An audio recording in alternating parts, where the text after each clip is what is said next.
जय हिंद दोस्तों। तो आज के इस वीडियो में हम लोग अवतल लेंस में लेंस सूत्रों को सत्यापित करने वाले हैं। इससे पहले हम लोगों ने उत्तल लेंस में लेंस सूत्रों को सत्यापित कर चुके हैं और उसका वीडियो अपलोड हो चुका है। अगर अभी तक आपने उस वीडियो को नहीं देखा है तो उसे जाकर देखिए और समझिए।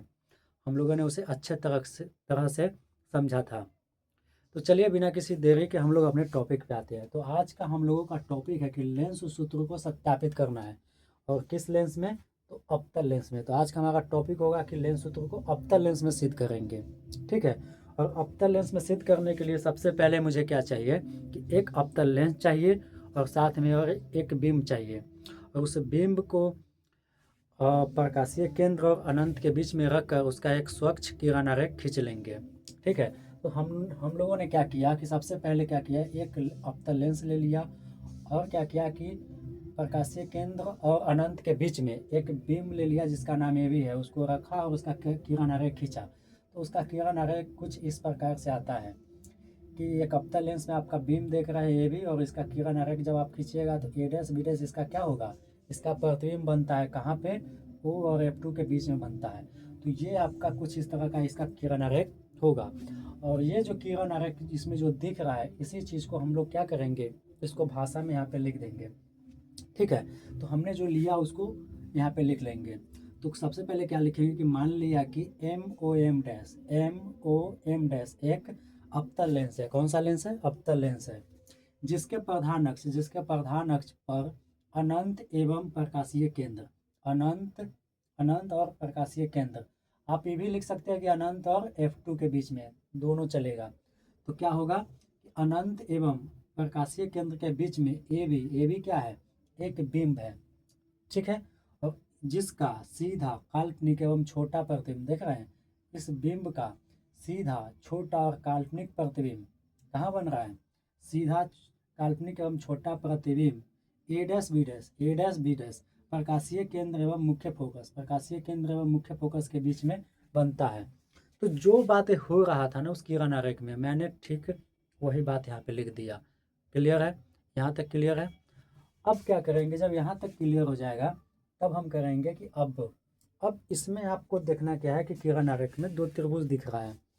जरा देखिएगा, एक बड़ा वाला त्रिभुज आपको दिख रहा होगा ए बी ओ दिख रहा है बड़ा वाला, और इसी में एक छोटा त्रिभुज दिख रहा होगा ए डैश बी डैश ओ, ये वाला। तो ये दोनों त्रिभुज के लेकर इनके कोणों का हम क्या कर लेंगे, कंपेयर कर लेंगे। तो सबसे पहले हम लिखेंगे अब त्रिभुज ए बी ओ, मतलब ए बी ओ में एवं त्रिभुज ए डैश बी डैश ओ में, इन दोनों त्रिभुज में हम क्या देखेंगे कि ये वाला कोण और इसका ये वाला कोण, दोनों कोण कितना होगा, दोनों कोण 90 डिग्री का है। तो इस लिहाज से ये दोनों कोण क्या हो जाएंगे, इक्वल हो जाएंगे। तो हम लिख सकते हैं कि कोण A B O is equal to कोण A dash B dash O is equal to कितना, 90 डिग्री। उसके बाद आप देखिएगा कि इस बड़ा वाला त्रिभुज में ये कोण और छोटा वाला त्रिभुज में ए डैश बी डैश ओ में त्रिभुज में ये कोण दोनों में क्या है, कॉमन है, मतलब कि वेनिस्ट है। तो इस लिहाज से आपका क्या होगा कि ये दोनों त्रिभुज में ये कोण इक्वल हो जाएगा। तो इस तरह से हम लिख सकते हैं कि कोण ए ओ बी मतलब ये वाला कोण इज इक्वल टू कोण ए डैश ओ बी, कोण A dash O B dash क्या हो जाएगा, इक्वल हो जाएगा। क्यों? क्योंकि दोनों वेनिस्ट है, दोनों त्रिभुज में वह कोण क्या है, कॉमन है। इस तरह से आप क्या देखें कि त्रिभुज जो है आपका कोण ऊपर में से आप देख रहे हैं कि किसी दो त्रिभुज में दो कोण अगर इक्वल हो जाएंगे तो त्रिभुज क्या हो जाएंगे, समरूप हो जाएंगे। कैसे? कोण ऊपर में कहता है कि कोण ऊपर में से त्रिभुज ए बी ओ समरूप हो जाएंगे त्रिभुज ए डैश बी डैश ओ के।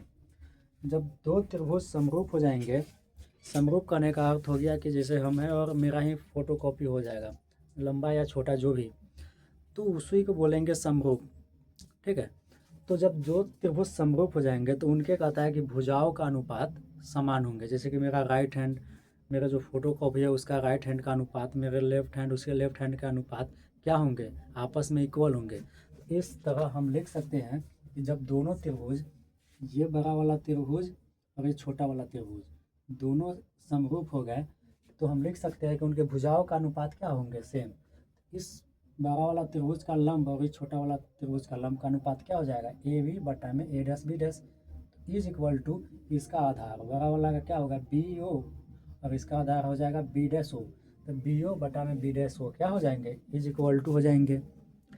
और इसको हम मान लेंगे समीकरण 1। ठीक है। अब इसी तरह आप देखिएगा कि एक और त्रिभुज दिख रहा होगा आपका ओ सी एफ टू दिख रहा है ये। उसके बाद आपको छोटा सा त्रिभुज दिखेगा A dash B dash F two, ये छोटा सा।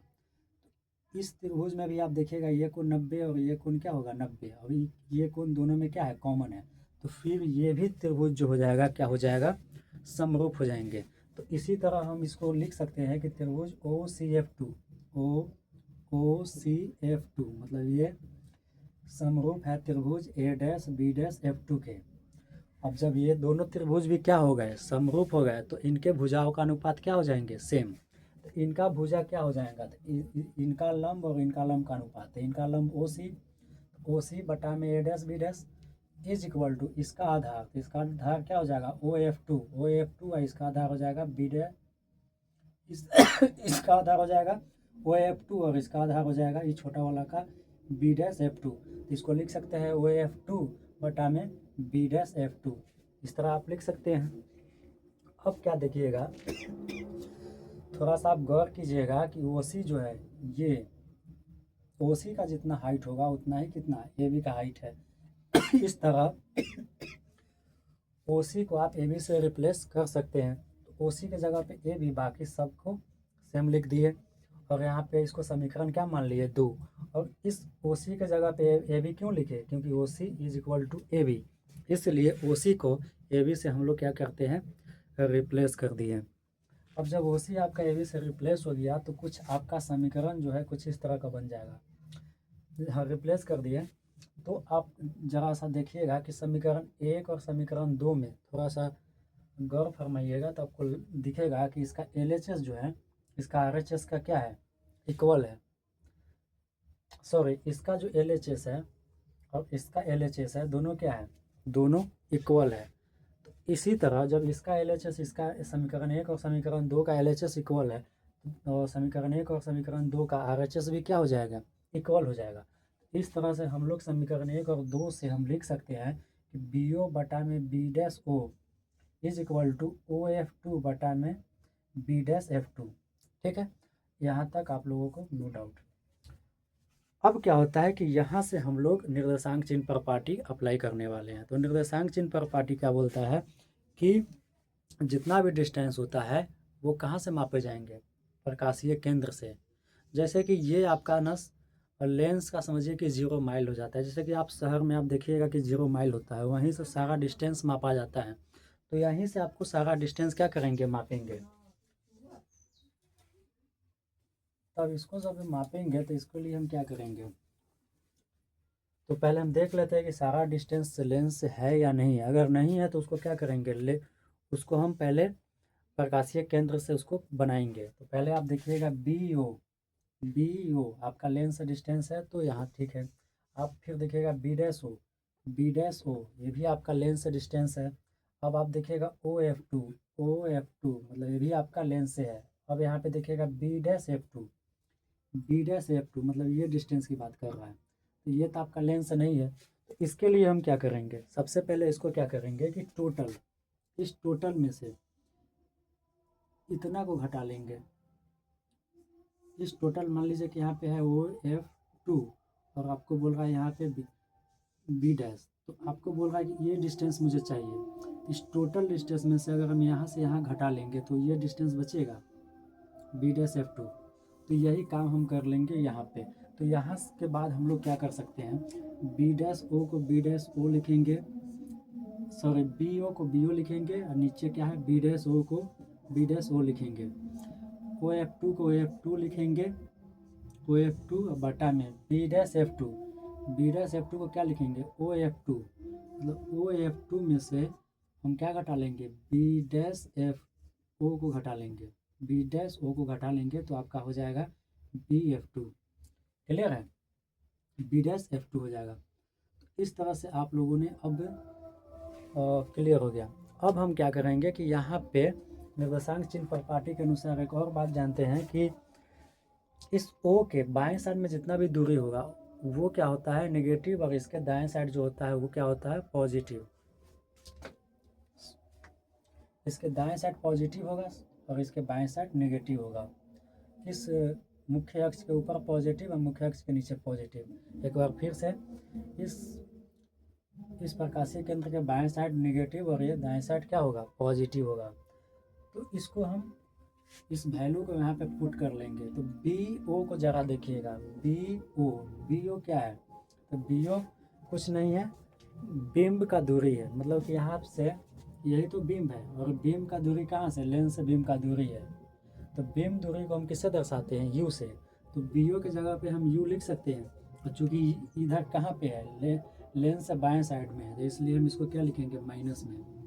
फिर बी डैश ओ देखिए यहाँ पे, तो बी डैश ओ क्या है, तो लेंस से आपका प्रतिबिंब का क्या है दूरी है, और प्रतिबिंब के दूरी को हम किससे दर्शाते हैं, इसको हम लोग दर्शाते हैं भी से। अब चूँकि ये किधर है बाएं साइड में, तो इसके लिए हम क्या लिखेंगे, यहाँ पे भी लिखेंगे, इसको लिखेंगे इज इक्वल टू OF2।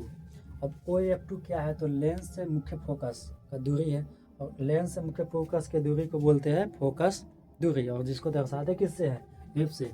तो चूँकि ये किधर है बाएं साइड में है, तो इसको क्या लिखेंगे -F।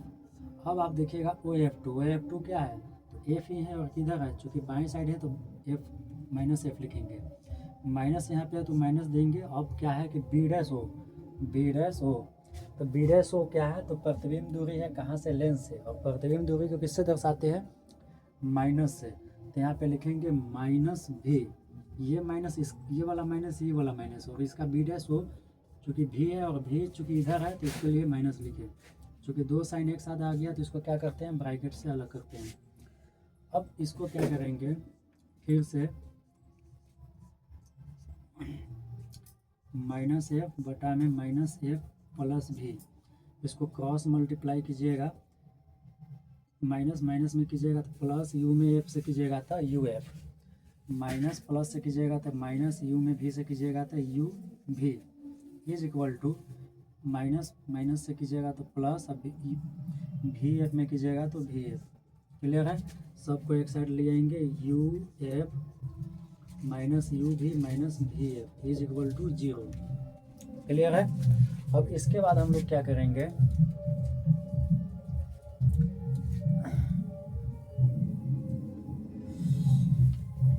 इसके बाद हम लोग करते हैं दोनों तरफ UVF से भाग देने पर, जब दोनों तरफ भाग दीजिएगा तो क्या हो जाएगा,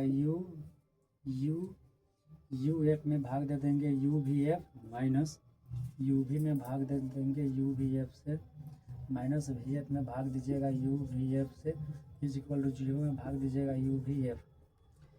UF कट जाएगा आपका UF, UV कट जाएगा, VF कट जाएगा, तो आपको बढ़ जाएगा नीचे इधर बच जाएगा 1/V minus 1/F is equal minus 1/U is equal to 0। 1/V minus 1/U, अब इसको F को उधर भेज देंगे तो क्या आ जाएगा प्लस में। इस तरह से आपका आ जाएगा अवतल लेंस में लेंस सूत्र को इस तरह से सिद्ध करते हैं। तो चलिए बिना किसी इसी तरह फिर अगले वीडियो में मिलेंगे।